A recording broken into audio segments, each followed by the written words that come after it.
I am GamerX, and today we're going to do the entire Halo series. But first, I think it's time for a quick change. That's much better. Alright, like I was saying, today we're going to do the entire Halo series, with a game that started it all, Halo. As you know, there are 4 games out in production, actually, sorry, 5, with the upcoming Halo Reach coming out next year. So let's take a look at the Halo series, starting with the original Halo.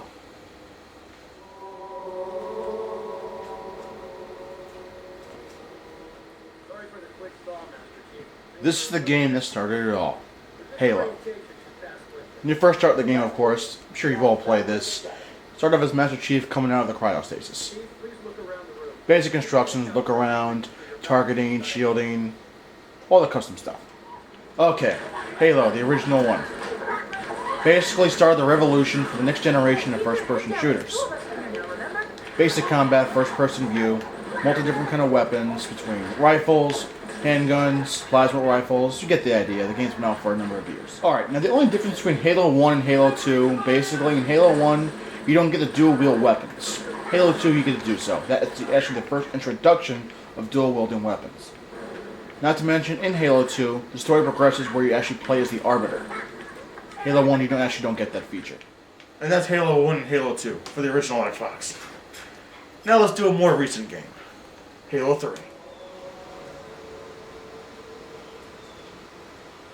Alright, this is Halo 3, the Xbox 360, the first Halo game made for the Xbox 360. The game brings actually the conclusion of the entire Halo series, at least from what we know of. Not to mention it brings a massive amount of multiplayer options. However, it wasn't the first game made for online. Halo 2 was actually the first online game made for the Halo series, on the original Xbox. However, Halo 3 is still more popular, as well as Halo 3 ODST, in terms of online gameplay. Alright, I'm not really going to say too much about the story of this game, because basically everyone's played it, everyone knows the entire story, what happens, blah blah blah. And that's a look at Halo 3. Now let's go a little bit backwards, with Halo 3's prequel, and on its recent release, Halo 3 ODST, which is actually done in my first video. Take a look, once more.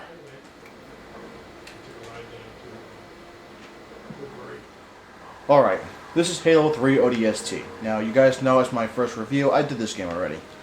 But since I'm doing the complete Halo series, I'm just going to show you a little bit more of the game footage.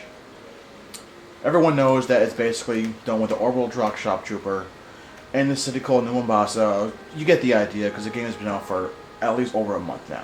So, not going to say too much, just enjoy the game footage. Alright, oh bad guys, let's shoot them. Die aliens. What the hell is that?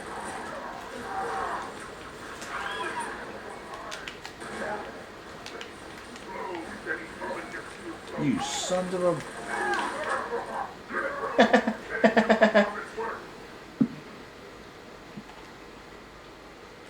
Okay. For everybody at home, you didn't see that.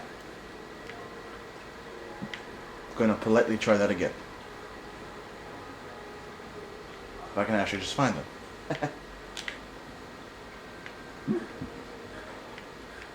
Well, you know what? At the risk of not embarrassing myself even further, that's Halo 3 ODST. Alright, that was Halo 3 ODST once more. Now, we all know Halo is a very popular first-person shooter, but now let's go for an RTS twist. Halo Wars. Take a look.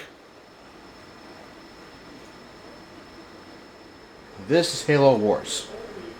It's the actually only Halo game not published by Bungie. It's actually done by Ensemble Studios. Halo Wars is actually not a third person or first person. It's actually a complete real-time strategy game.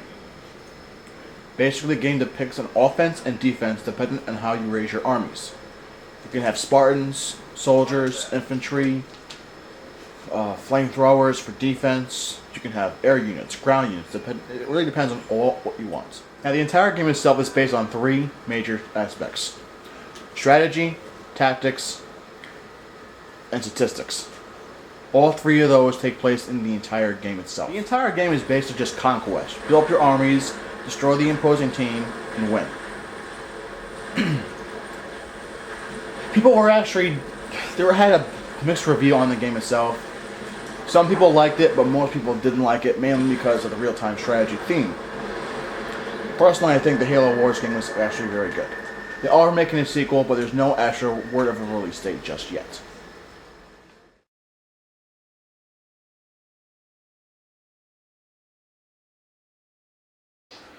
I give the Halo series a 4 to 5 for a couple of reasons. Mainly because even though Halo Wars is actually my favorite game of the series, not too many fans like the RTS twist of it. Now just so you guys know, it doesn't start with Halo Wars. The new Halo Reach game coming out in September of next year will be the actual start of the Halo series. In addition to the Halo series, here are more games that have come out that I'm also giving reviews on. Take a look.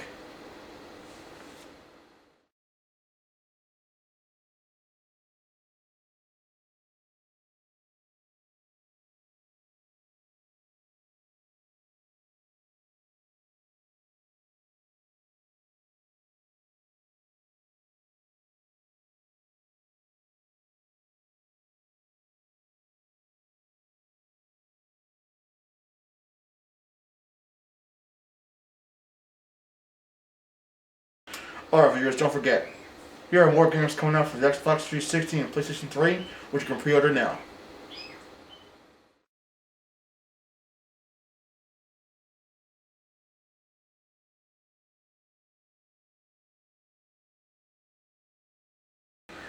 Alright viewers, last week I asked you what was the best console of the 90s. Personally, I went with the N64, but other people had other opinions. Today I have a new question for you. Do you think the hype on Call of Duty Modern Warfare 2 is going to match the actual game itself? Personally, I think so. I've seen amazing previews of the game, and I really cannot wait to get my hands on it. But, what do you think? Alright viewers, that's my review on the Halo series. But, the time now has come. Tune in next week as I review Call of Duty Modern Warfare 2. This is going to be the 2009 Game of the Year, hands down. But, I need a quick change. So, much better. Remember viewers, X is spot.